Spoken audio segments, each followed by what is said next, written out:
اقرأ أخيا ورتل القرآن اصدح بصوتك اسمع الأكوان.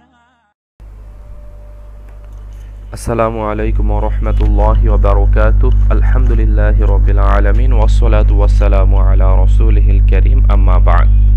আমরা আজকে হামজাতুল ওয়াসালের নিয়ে আলোচনার যে পর্যায় পরিক্রমা ছিল সেটা শেষ পর্ব বা তৃতীয় পর্বে উপনীত হয়েছে। তো এই ভিডিওতে আমরা মূলত আলোচনা করব আল্লাহু নামের বিশ্লেষণ এবং নুনে কুতনির আলোচনা। আচ্ছা, তো আমরা আল্লাহু নামের বিশ্লেষণে কি বলতে চাচ্ছি ব্যাপারটা একটু লক্ষ্য করুন। আমরা আল্লাহু মহান আল্লাহ পাক রব্বুল আলামিনের এই নামটিতে অনেকের কোশ্চেন জাগে, প্রশ্ন জাগে যে ভাই ফার্স্টে তো হামজাতুল ওয়াসাল এসেছে, এরপরে আমরা পাশাপাশি দুইটি লাম দেখতে পাচ্ছি আর একটা তাসদিদ দেখতে পাচ্ছি, তার মানে এখানে দুটো লাম রয়েছে, আমরা কনসিডার করি তাসদিদ থাকলে আরেকটা লাম কনসিডার করি আমরা মনে মনে। তো তার মানে এখানে টোটাল তিনটা লামের উচ্চারণ হওয়ার কথা এবং তারপরে হা হা পেশ হু, তার মানে আমাদের এখানে তিনটি লাম রয়েছে, অথচ আমরা যখন উচ্চারণ করছি তখন আল্লাহু মানে দুটো লামের উচ্চারণ করছি।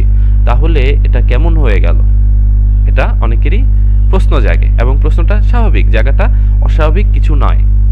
তো আপনারা একটু খেয়াল করুন, আমি যদি আল্লাহু মহান আল্লাহ পাকের এই নামটিকে একটু ভেঙে লিখি তাহলে আমি ফার্স্টে লিখতে পাচ্ছি আমরা এই যে হামজাতুল ওয়াসল এবং তার পরবর্তী যে লামটা রয়েছে এই দুটো লাম, এই দুটো হরফ একসাথে আল, এটা গত ভিডিওতে বলা হয়েছে যে ডেফিনিট আর্টিকেল আল, যেটার অর্থ দি বা টা টি ইত্যাদি নির্দেশ করে।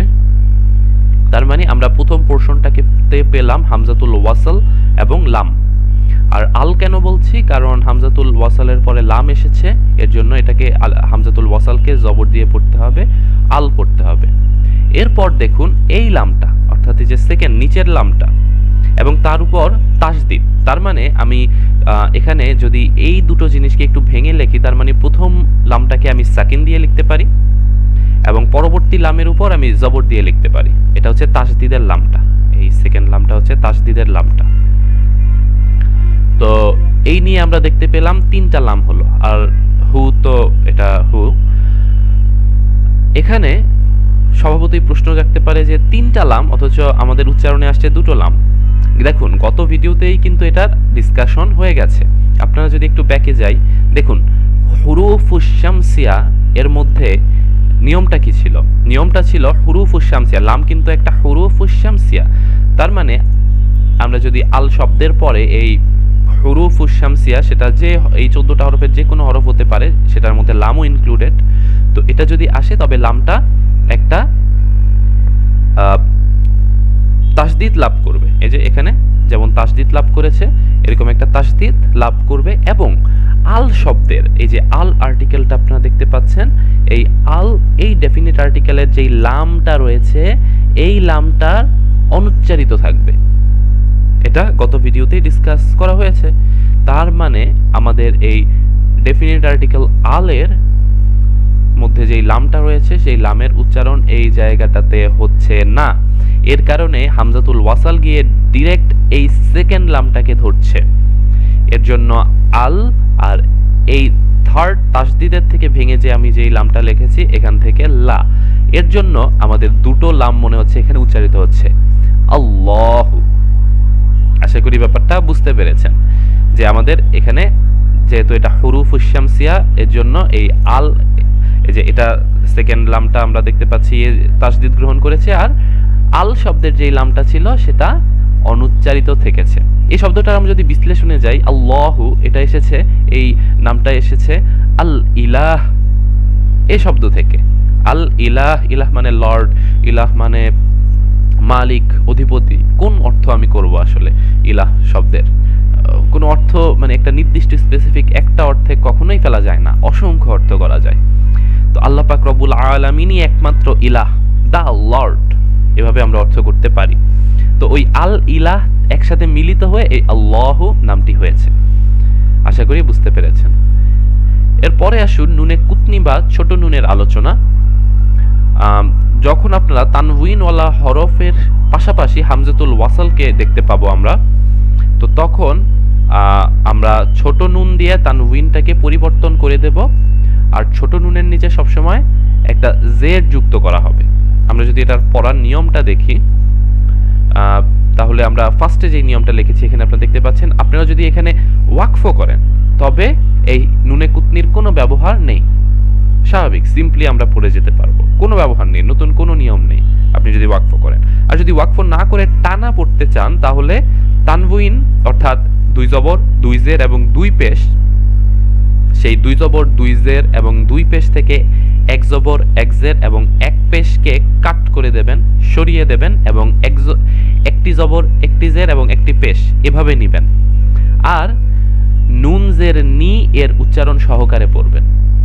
তো এটা বুঝতে একটু কষ্ট হবে, এক্সাম্পল দেখলে খুবই সহজ হয়ে যাবে ব্যাপারটা। মনে করুন এই যে এটা হচ্ছে গিয়ে সূরা হুমাযার প্রথম আয়াত, আমরা এটাকে প্রথম আয়াতের এই জায়গাটাতে আমরা দেখতে পাচ্ছি গোলতা বা তামারবুত এর নিচে 2 জের রয়েছে এবং তার সামনেই পাশাপাশি হামজাতুল ওয়াসাল রয়েছে। আমরা যদি এই তামারবুততে ওয়াকফ করে ফেলি তাহলে এটা হায়ের মতো উচ্চারণ হয়, এখানে নুনে কুতনির কোনো ব্যবহার নেই। তখন আমরা এখানে এভাবে পড়বো যে ওয়াইলুল লিকুল্লি হুমাযাতিল লুমাযাহ, ইজিলি পড়ে ফেললাম, এখানে কোনো নতুন নিয়ম আমরা টার্ন করিনি। কিন্তু যদি আমরা টানা পড়তে চাই, যে দুটো আয়াত আমি একসাথে টানা পড়ব, তখন কেমন কাজটা হবে? তখন এই 2 জের থেকে একটা জের আমি কাট করে দেব এবং নুন জের নিকে নিয়ে আসব এভাবে। এই যে দেখুন আমরা 2 জের ছিল, আমরা একটা জেরকে সরিয়ে দিয়েছি, একটা জের রেখেছি আর নুন জের নি রেখেছি। তো এটার উচ্চারণটা কিভাবে পড়তে হবে আমি দেখিয়ে দিচ্ছি। ওয়াইলুল লিকুল্লি হুমাযাতিল লুমাযাতিনিল্লাযী জামাআ মালাও ওয়া আদ্দাদাহ। আমি এই জায়গাটা একটু আবার রিপিট করি আপনাদের জন্য। সেটা হচ্ছে কি, আমরা যদি এই জায়গাটা দেখুন গোলতা নিচে জের আছে, 2 জের আছে। তো আমাদের পড়ার নিয়ম অনুযায়ী আমরা 2 জের থেকে একটা জেরকে কাট করে দিচ্ছি আর একটা নুন জের নি অতিরিক্ত নিয়ে আসছি। এই যে এখানে 1 জের হয়ে গেল গোলতায়ের নিচে এবং নুন জের নি চলে আসলো। এটার জন্য আমরা যখন একবারে ওয়াকফ করে দিচ্ছিলাম তখন তো লুমাযাহ পড়ছিলাম, কিন্তু যখন টানা পড়ছিলাম তখন লুমাযাতি নিল্লাযী এভাবে পড়ছিলাম। তো আপনারা নিশ্চয়ই জানেন যে নিল্লাযী পড়তে হবে, কারণ এটা হামজাতুল ওয়াসাল, এটাকে স্কিপ করে পড়তে হয় যখন 2টা ওয়ার্ড পাশাপাশি চলে আসে আর হামজাতুল ওয়াসালটা মাঝখানে পড়েছে। এর জন্য লুমাযাতি নিল্লাযী এভাবে পড়তে হচ্ছে। আর আমরা যখন ওয়াকফ করছি তখন শুধুমাত্র লুমাযাহ এভাবে পড়ছিলাম। যাই হোক, আশা করি বুঝতে পেরেছেন।